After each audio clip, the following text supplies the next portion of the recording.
Hi guys, it's Drew. I hope it's warm where you are because it's cold in my house. I even have my little blanket. I am all curled up, ready to do my video on stones today. So today I want to talk about 5 different crystals and minerals. I'm just briefly going to talk about each specimen. There's a lot more information to be had than what I'm going to tell you.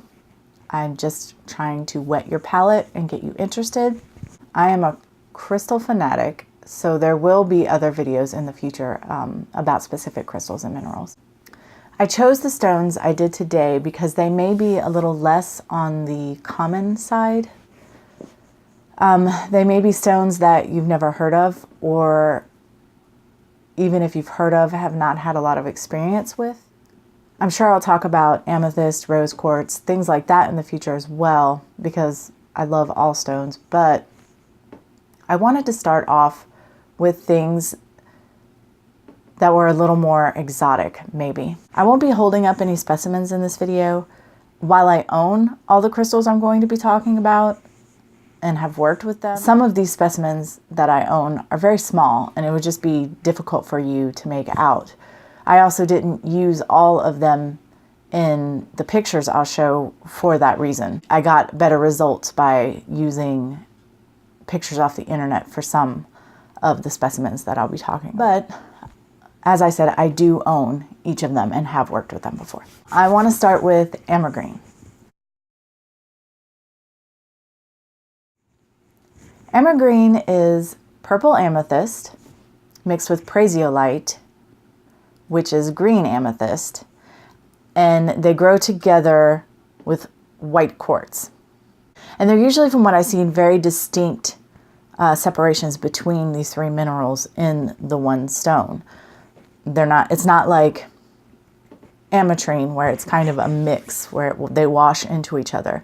It's more like a fluorite where it's very delineated. They are pretty rare stones and they are out of Africa. So this stone stimulates our upper chakras and it activates our intuition and our third eye chakra. It's said to facilitate meditative states and help us surrender to divine will. The stone is said to help heal polarity illusions. I want to explain that, but it gets muddled when I try to explain. So, I mean, basically, a lot of times we look at things as dualistic when they're not really. For example, heads and tails are 2 sides of a coin. So while it may seem like heads is opposite of tails, on a higher plane of thought, they're actually one and the same. It's one thing. The stone is said to help us release ego-based emotions and to bring an energy of fulfillment, love, and peace. And one of my favorite properties of the stone is that it helps draw high frequency light and energy into the body if you carry it or wear it. Or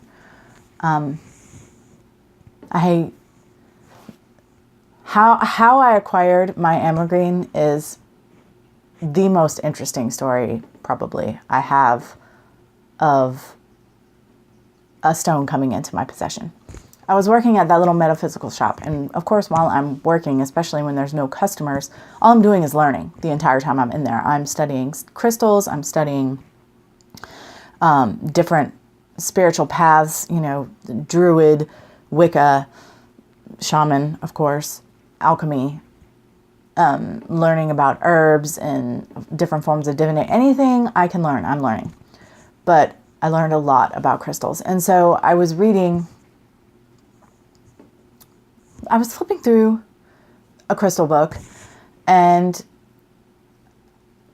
I don't know why, but I stopped on the Amegreen. I think it was because I had never heard of it and I wanted to read and see what it was. And so I was reading it and I was like, oh yes, I absolutely need this stone in my life.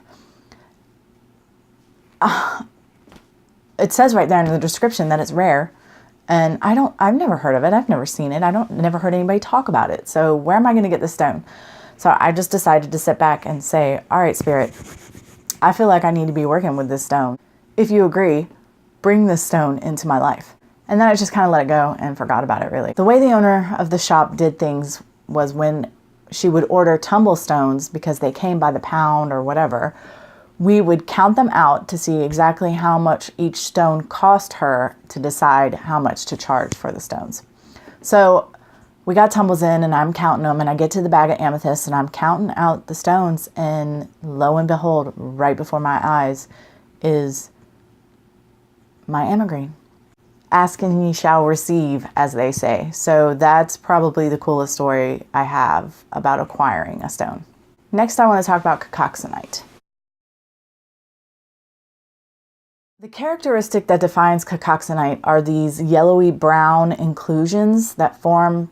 I've only seen them in amethyst, but from what I understand, they can also form in other forms of quartz. The inclusions are fuzzy looking, so they can be confused sometimes for rutile. And so you might think you have a piece of rutilated quartz, and it might actually be quartz or cacoxenite. Most of the pieces I have are very small, and those, if you didn't look at them closely, you could confuse them for ametrine. But if you look at them more closely, you see that it does look more like a rutile rather than citrine and amethyst. This stone clears and strengthens spiritual connection. And it takes our will and aligns it with divine will. It strengthens our ability to receive guidance, probably as a result of strengthening our connection in the first place. It helps keep the ego in check, and it helps us understand emotional influence in our daily life, what emotions are motivating us. So actually these two stones would work great in conjunction, helping keep the ego in check, helping us recognize where emotions are ruling our action in our everyday life, and then helping us release those emotions. I will say this, when I went to choose the stones I was doing for this video, there was no rhyme or reason. I just chose the ones I wanted to do. And then, of course, as I'm writing down some of the properties of the stones, they coincide. So a lot of these are dealing with ego, so I must have something going on with my ego that I need to work out. But you'll find that to be the case with stones. You'll be drawn to stones that you need to be working with, and their properties will overlap. And you can specifically look at where they're overlapping and say, oh, well, maybe I need to work on that issue. Next is hemimorphite.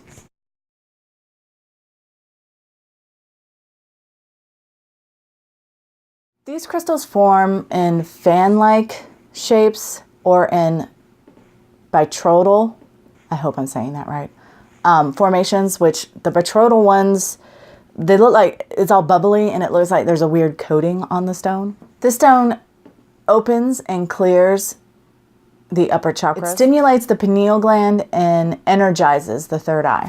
It aids in connecting with and integrating high frequency light energy, said to calm the emotions, and helps with forgiveness and the release of disharmonious feelings and karmic debris.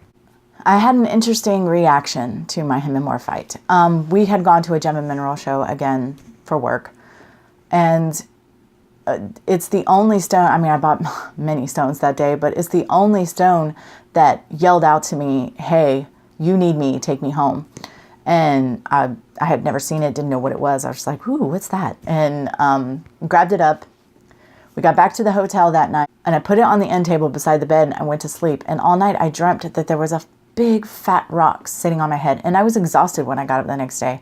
My reaction to the hemimorphite was extreme. I feel like I put it on a plane with like moldavite and really high vibrational stones that can kind of smack you over the head a little bit until you kind of attune to their energy and they, you guys get in balance. But I love my hemimorphite. Next, larimar. Another stone I love.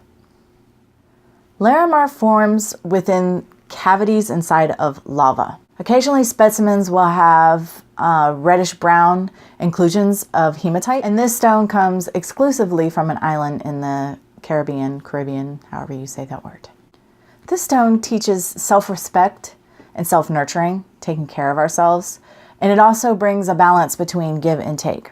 It's said to ease anxiety and other emotional disorders, and it helps with the release of ego-based judgment. Yet again, ego. Lastly, I want to talk about azeztulite.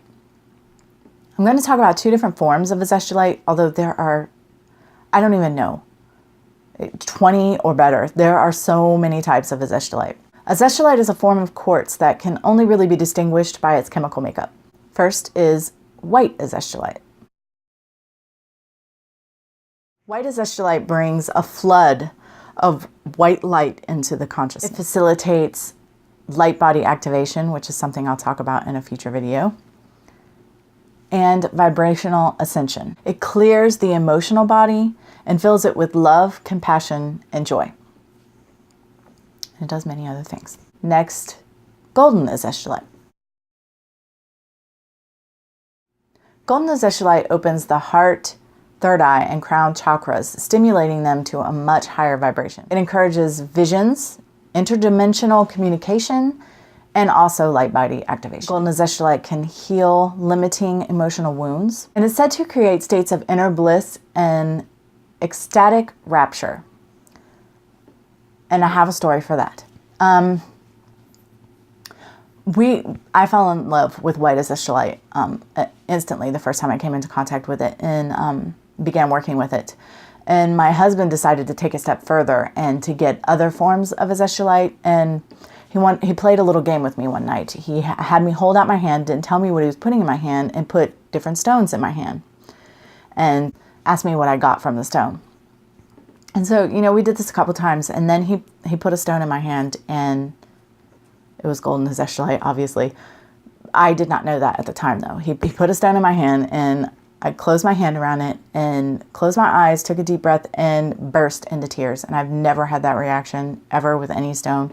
And I wasn't sad. It was joy. It was pure joy. I was crying, and I felt really stupid, honestly. I couldn't understand what was happening. But you know, I said, "What is this?" And he said, "It's golden azeztulite." And I was like, "Okay, well, I need that in my life for sure."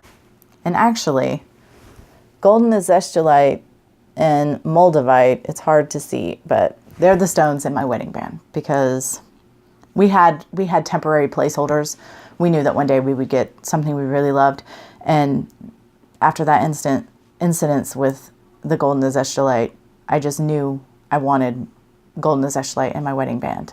And I found a ring that had moldavite in it too, which is one of my other very, most favorite stones in the world. So that, you know, of course, that's what I grabbed. Well, as I said, I love crystals, so I'll definitely be talking about them some more. I hope that something in this video piqued your interest and called out to you, because working with stones, while not necessary at all, is a wonderful experience that can move you and help you grow in ways you could never imagine. So I hope you were able to get something out of it. And until next time, much love and gratitude.